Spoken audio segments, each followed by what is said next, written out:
Imagine this. You live in a small country, a poor country, a country that, for 45 years, was completely shut off from the rest of the world. No free markets, no private businesses, no concept of investing. Then, one day, the walls come down, and suddenly everyone is telling you there's a way to double your money, triple it even, in just a few months. Would you believe them? Most people would say no. But in Albania, in 1997, 2/3 of the entire country said yes. And what happened next broke an entire nation. To understand what happened in Albania, you need to understand where Albania was coming from. For most of the 20th century, Albania was one of the most isolated countries on earth. Its communist government didn't just restrict freedom, it banned it. Private property? Illegal. Religion? Illegal. Leaving the country? Illegal. Albania was so cut off that most Albanians had never seen a foreign film, never used a telephone, and had absolutely no idea how banks or investing worked. They were starting from zero, completely from zero. But in 1991, communism collapsed.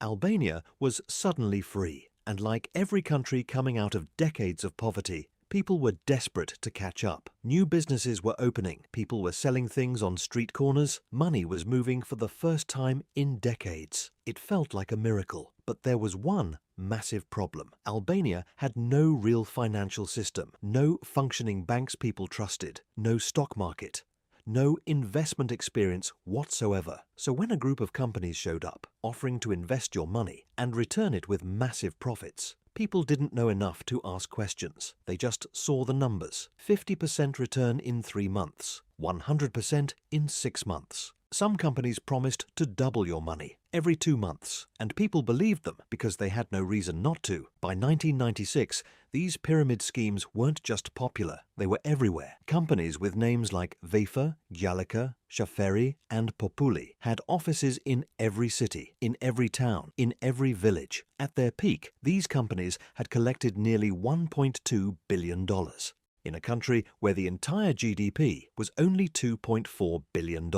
Let that sink in. Half of Albania's entire economy was inside pyramid schemes. People weren't just investing spare cash. They were selling their houses, their cars, their farmland, their livestock. Farmers sold their animals. Families sold their only property. Emigrants sent money back from Italy and Greece, specifically to invest. Everyone knew someone who had already made money. Early investors were getting paid. That's how pyramid schemes work. At first, the early ones get rich, and their success convinces the next wave and the next, until there's no one left to convince. Here's where it gets worse. The Albanian government knew, or at least they should have known. As early as 1995, the International Monetary Fund warned Albania, these companies are not legitimate. This will collapse. The government ignored it. Why? Some officials had their own money inside the schemes. Some were being paid to look the other way. And many politicians were afraid, because by 1996, the schemes were so popular that criticizing them was political suicide. If you were the politician who shut it down, you were the one who destroyed people's savings. At least that's how it felt, so they kept quiet.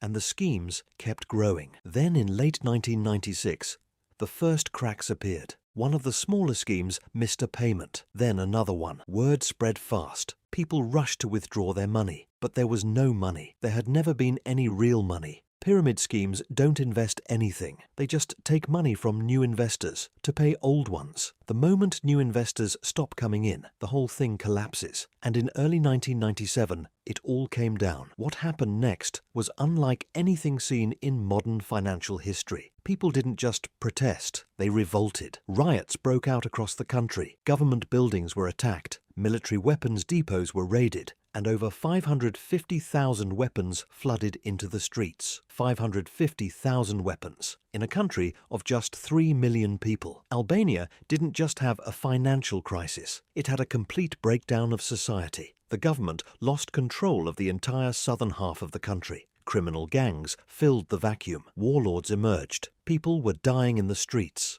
Over 2,000 people were killed in the chaos. Families who had sold everything had nothing left. No house, no savings, no farm, nothing. The United Nations had to step in. Italy led a multinational military force called Operation Alba to restore basic order. The government collapsed.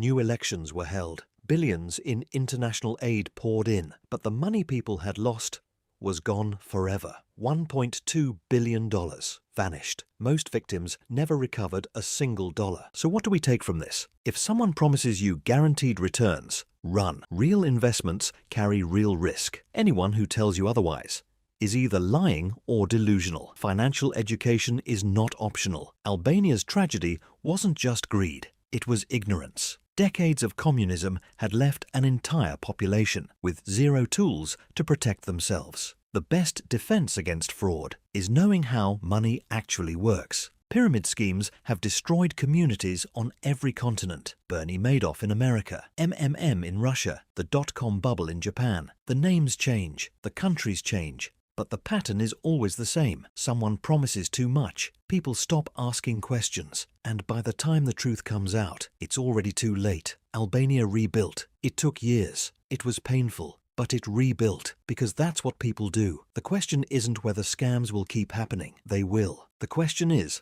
will you know one when you see it? Now you might. If this story blew your mind, share it with someone who needs to hear it. And if you want more stories like this, subscribe. We've got plenty more.